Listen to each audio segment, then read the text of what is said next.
Então, boa noite a todos. Meu nome é Tatiana Aidar. Eu venho aqui hoje muito feliz assim apresentar esse caso clínico que é resultado do trabalho realizado durante a minha formação em psicoterapia clássica de constelações familiares pelo Instituto de Ciências Integradas em Lisboa no ano de 2023 e início de 2024.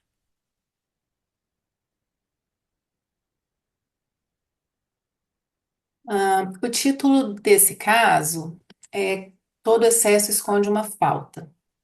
Embora essa afirmação tenha um caráter generalizante, que de forma alguma se alinharia à proposta fenomenológica que fundamenta esse trabalho, a ideia faz mais referência às compensações sistêmicas e à inata necessidade de restauração do equilíbrio em qualquer organismo vivo, do que uma relação causal direta com o tema central, que nesse caso é o estresse. Dito isso, é, esse trabalho contou com uma voluntária do sexo feminino, na casa dos 30 anos de idade. Eu atendi em 7 consultas, cada uma com uma duração média de 100 minutos, 1h30, 1h40, num período de mais ou menos 5 meses, de agosto de 2023 a janeiro de 2024. E o nosso tema central em todas as consultas foi o índice moderado de estresse. Aqui nesse slide, eu vou compartilhar um pouco das intervenções, algumas intervenções psicoterapêuticas mais significativas. A primeira delas que eu escolhi trazer foi a mudança na Gestalt, que é a reorganização, da imagem representada nas constelações com os bonecos, com o objetivo de transformar a percepção sobre uma situação, sobre um relacionamento, ou até mesmo a autoimagem. E aqui nesse caso, com a troca do tamanho e posicionamento dos bonecos, houve uma grande contribuição para a atualização da autoimagem da voluntária, fomentando a sua autoconfiança e sua autodeterminação. Outra intervenção muito significativa foram as frases homeostaticamente orientadas, que são as frases ditas na constelação, que servem, que devem ser orientadas de forma a ajudar a pessoa a perceber, a compreender melhor seus padrões inconscientes, permitindo novas percepções. E nesse caso, elas deram a oportunidade da voluntária acessar e verbalizar emoções profundas, né, de dores e amores, promoveu, descongelamento de emoções reprimidas, favoreceu a reestruturação cognitiva e a compreensão de dinâmicas internas e relacionais. E por fim, a psicoeducação, já referido por alguns colegas, especialmente acerca das dinâmicas TDK, né, que são dinâmicas de conflito muito comuns nas relações, onde tende-se a oscilar entre os papéis de vítima, salvador e perpetrador. Hum. Aqui nesse slide, eu vou falar das dinâmicas mais interessantes desse processo psicoterapêutico clássico, né? E eu trouxe essa imagem, que é bastante simbólica, né? A gente vê uma pessoa num ambiente escuro, entreabrindo uma caixinha, com uma face assim que transmite um misto de tensão, curiosidade, talvez um estado de deshipnose. E de dentro da caixinha emanam luzes, alguma névoa, não dá para perceber bem, talvez seja um momento de transição, talvez sejam assim, ela esteja numa etapa que antecede uma transformação. E, e isso foi muito interessante de observar nesse processo psicoterapêutico, assim, porque a voluntária teve apresentou indícios, né, de estar a despertar também para o seu estado interno no início de subvivência, de sobrevivência, e despertar também para os seus mecanismos de defesa imaturos. Esses indícios foram evidenciados quando ela referiu que se apercebeu a questionar-se a respeito das relações, especialmente sobre a forma como reage diante dos conflitos. Parecia haver também uma reencenação disfuncional automática com figuras de autoridade, evidenciada no padrão de transferência durante as nossas sessões. E com a minha contra-transferência produtiva, numa postura autoritativa e não autoritária, evidenciou-se a desautomação desse padrão. E por fim, mas não menos importante, muito pelo contrário, né?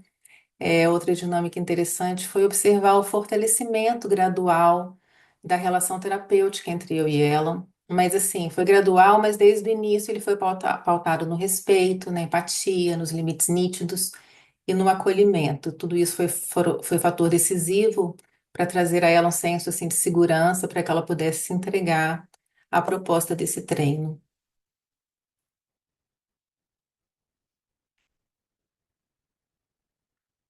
E aqui os resultados qualitativos, que são aqueles que não são medidos por números, né? São aspectos mais subjetivos, descritivos, como experiências, sentimentos e percepções.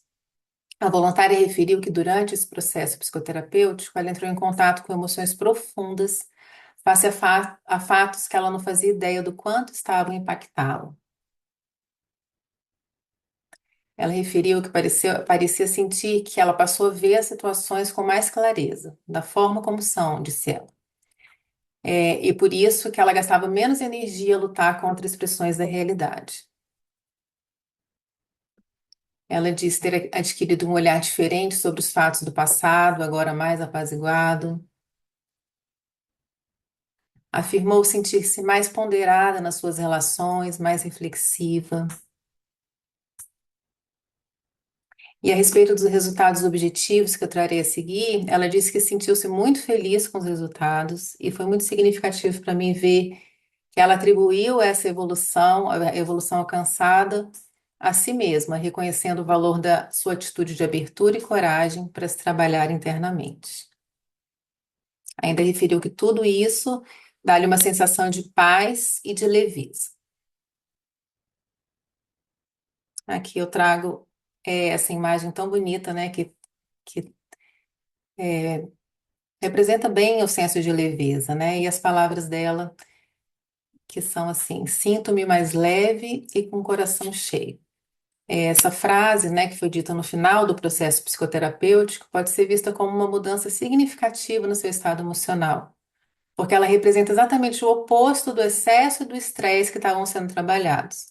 Quando ela diz que se sente mais leve, com o coração cheio, ela expressa uma sensação de alívio e plenitude, o que sugere que a tensão foi reduzida e uma sensação de equilíbrio emocional foi restaurada.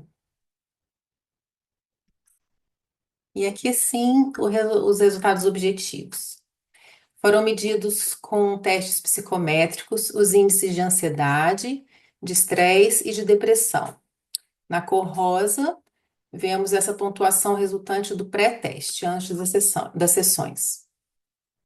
A pontuação do índice de estresse, que era o nosso objetivo, né, central, era o objetivo central de todo esse trabalho, inicialmente foi de 20, o que o classificava como moderado. E após 7 consultas de constelações familiares, ele caiu para 10, dentro dos índices desejáveis.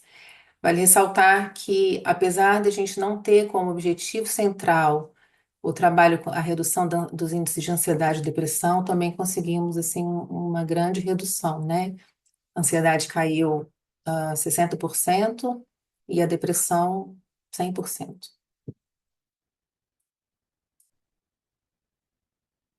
Então, aqui para salientar a importância desses resultados, eu trago esse artigo de Guedes, de 2020, que diz assim: o modo de vida da sociedade contemporânea, no modo de vida da sociedade contemporânea, são cada vez mais patentes os estados emocionais de ansiedade, o aumento das situações de estresse e o aumento da prevalência do burnout, termo em inglês que significa queima até a exaustão.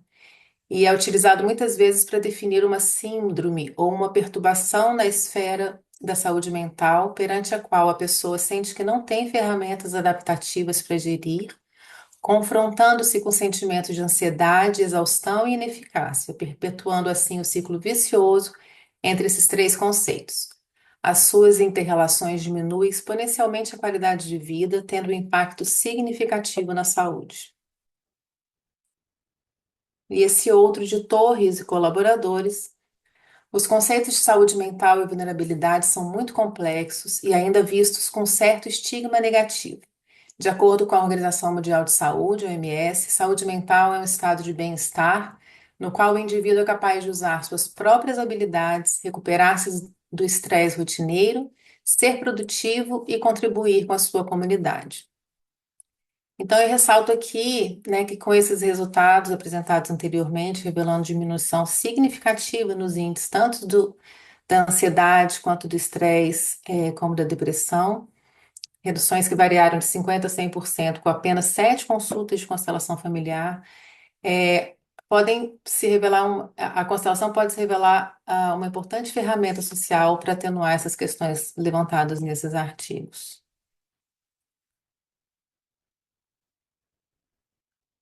Que por fim, o que eu mais gostei de acompanhar nesse caso clínico foram tantas coisas, foram tantos aspectos, mas eu trago aqui assim a possibilidade de observar a manifestação do campo fenomenológico. Em palavras do meu professor Jorge, um espaço de verdade, clareza e justiça. E assim sendo, né, que se apresentou em todas as consultas de forma bastante efetiva, apresentou em todas as consultas de forma bastante efetiva exatamente o que o psiquismo da voluntária estava pronto para olhar, ainda que muitas vezes potencialmente difícil do ponto de vista emocional. E o mais valioso para mim foi, sem dúvida, a experiência do encontro, representada por essa imagem aqui tão bonita. Nesse processo, eu pude exercitar o aprendizado teórico dessa formação, além de integrar a experiência com o psicoterapeuta clássica, com a segurança, com a guiança e o apoio do contexto supervisionado. Então, assim, eu sou muito grata de ter chegado até aqui. Eu reconheço, eu aprecio a condução responsável, rígida e criteriosa dos meus professores, supervisores, Sandra e Jorge. Eu vou fazer algo grande com isso, com tudo que eu recebi nesse curso. Eu agradeço aos colegas com que eu tive a oportunidade de compartilhar essa experiência, especialmente ao meu marido, também meu colega de curso e hoje meu parceiro de trabalho, pelo seu apoio, incentivo e todas as infinitas trocas. Agradeço a minha voluntária, a ela meu apreço, gratidão por sua disponibilidade, por ter me permitido dar-lhe a mão durante esse pequeno percurso para dentro. Obrigada a todos.